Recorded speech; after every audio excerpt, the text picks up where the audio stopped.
welcome back to my channel. This is DT DailyTech, and in today's video I'll be showing you how to factory reset your Galaxy Note 20. First, make sure you locate the power button, volume up, press and hold both keys. Once the phone turns on, remove your finger off of the power button, continue holding the volume up.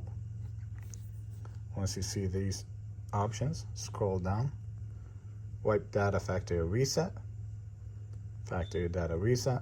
And by the way, to select it is by pressing the power button. Scroll down to keep it up on reboot system now, press the power button again. And with these easy steps, you have formatted the phone. If you found this video helpful, please like and subscribe. Thank you.